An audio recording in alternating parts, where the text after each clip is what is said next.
Tuhan bersamamu.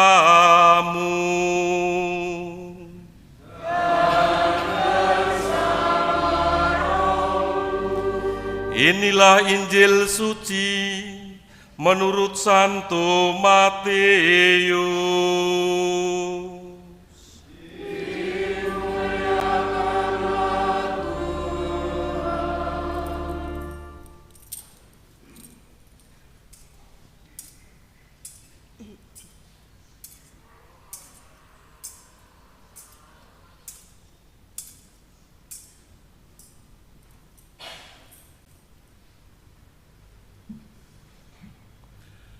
Sesudah Yesus dilahirkan di Betlehem di tanah Yudea pada zaman Raja Herodes, datanglah orang-orang Majus dari timur ke Yerusalem dan bertanya-tanya, "Di manakah dia, raja orang Yahudi yang baru dilahirkan itu?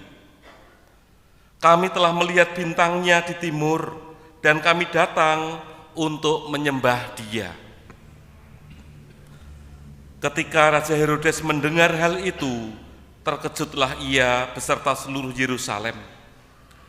Maka dikumpulkannya semua imam kepala dan ahli Taurat bangsa Yahudi.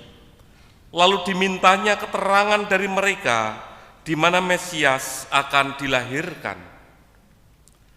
Mereka berkata kepadanya, "Di Betlehem, di tanah Yudea, karena demikianlah ada tertulis dalam kitab Nabi, dan engkau Betlehem, tanah Yehuda, engkau sekali-kali bukanlah yang terkecil di antara mereka yang memerintah Yehuda, karena daripadamulah akan bangkit seorang pemimpin yang akan menggembalakan umatku Israel." Lalu dengan diam-diam Herodes memanggil orang-orang Majus itu dan dengan teliti bertanya kepada mereka bila mana bintang itu nampak. Kemudian ia menyuruh mereka ke Betlehem, katanya, "Pergi dan selidikilah dengan seksama hal-hal mengenai anak itu, dan segera sesudah kamu menemukan dia, kabarkanlah kepadaku supaya aku pun datang menyembah dia."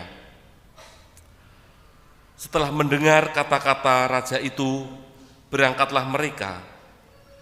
Dan lihatlah, bintang yang mereka lihat di timur itu mendahului mereka hingga tiba dan berhenti di atas tempat di mana anak itu berada.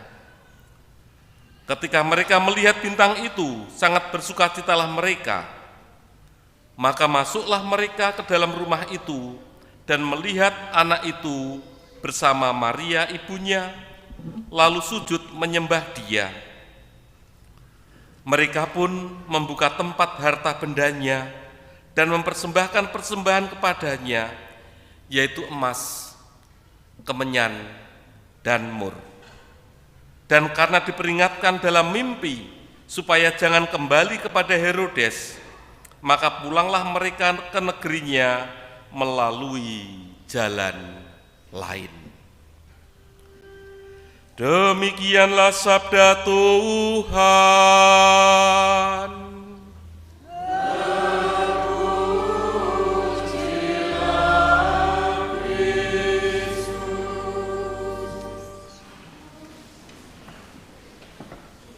Para suster, buder, ibu bapak, dan saudara-saudari yang terkasih dalam Kristus,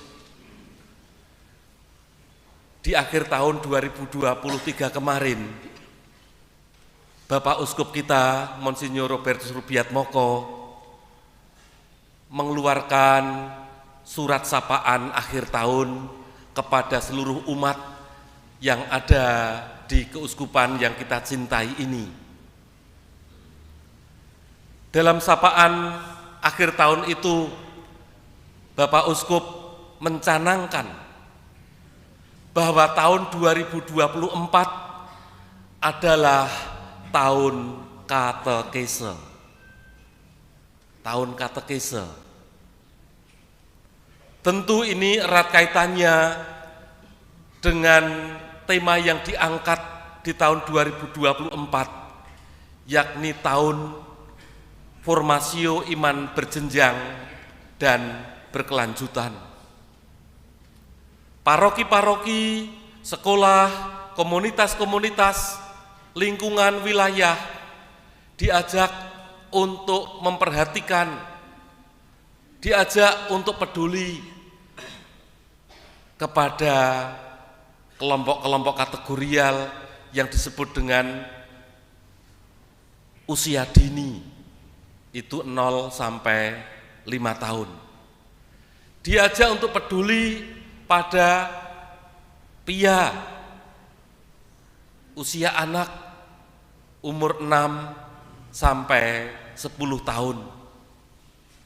Diajak untuk peduli dengan usia remaja 11 sampai 14 tahun. Kita diajak untuk peduli dengan orang-orang muda usia 15 sampai dengan 35 tahun. Kita diajak untuk perhatian kepada orang-orang dewasa yang umurnya 36 sampai 59 tahun. Dan juga kita diajak untuk memperhatikan, mencintai yang sudah usia lanjut 60 tahun ke atas. Maka gerakan katekese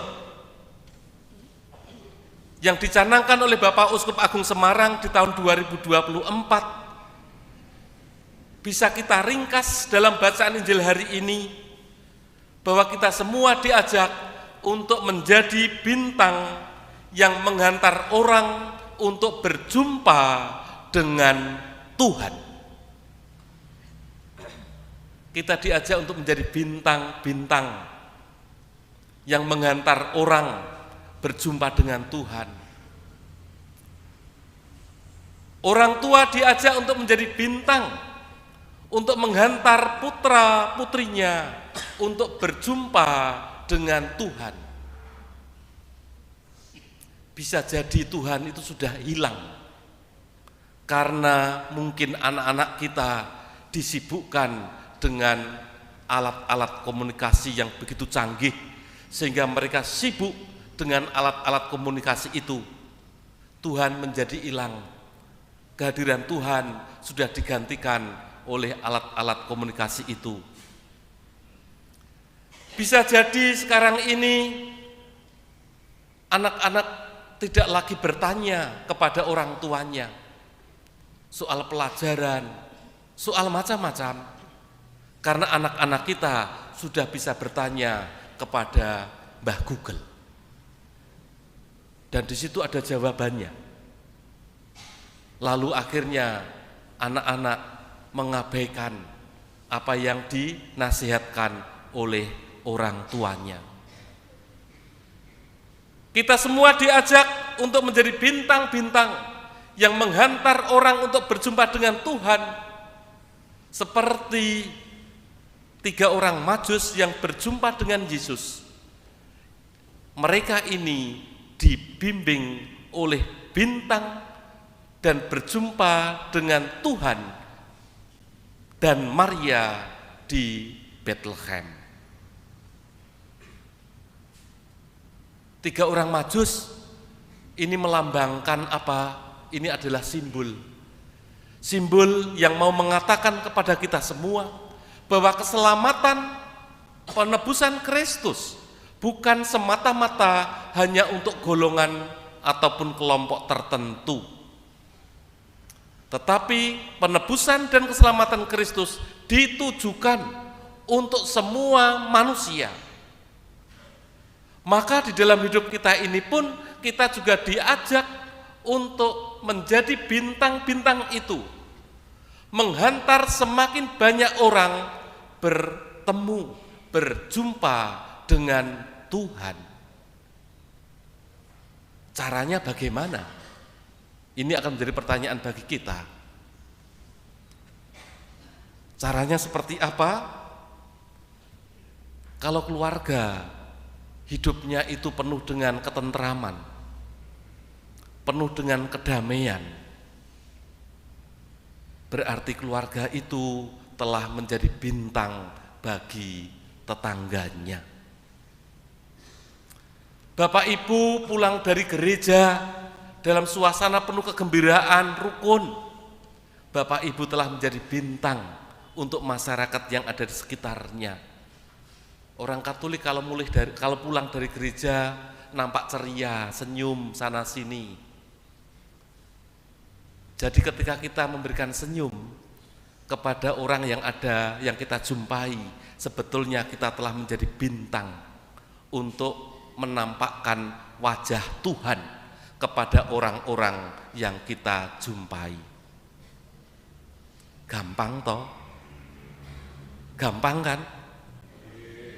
Gampang kok.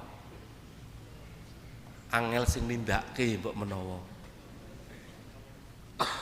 Seringkali yang mungkin menonjol ketika kita melihat ketidakberesan dalam keluarga, rasa marah. Itu yang ditonjol-tonjolkan. Ketika ada ketidakberesan, rasa jengkel, itu yang diutamakan. Tidak melihat dulu apakah dengan marah, apakah ini sungguh menunjukkan, menampakkan Tuhan yang hadir dalam diri orang yang marah? Jawabannya jelas, saya rasa tidak. Ini tugas kita. Maka pada hari penampakan Tuhan, hari raya Epifani, pada hari ini adalah akhir dari lingkaran liturgi Natal. Karena besok pagi kita sudah merayakan pembaptisan Tuhan, hari Senin. Setelah itu kandang Natal boleh dibongkar. Maka nanti sebelum dibongkar kalau mau selfie silakan. Untuk mengenang ini kandang Natal tahun 2023. Tetapi bukan kandang Natalnya yang hendak kita tonjolkan, tetapi kita hendak menonjolkan Yesus yang lahir dalam diri kita dan hati kita menjadi palungan sehingga kita mampu menampakkan Tuhan kepada orang-orang yang kita jumpai. Semoga kita menjadi bintang-bintang dalam kehidupan di tengah-tengah keluarga, di tengah-tengah lingkungan, dan di tengah-tengah masyarakat untuk menghantar orang berjumpa dengan Tuhan. Kemuliaan kepada Bapa dan Putra dan Roh Kudus,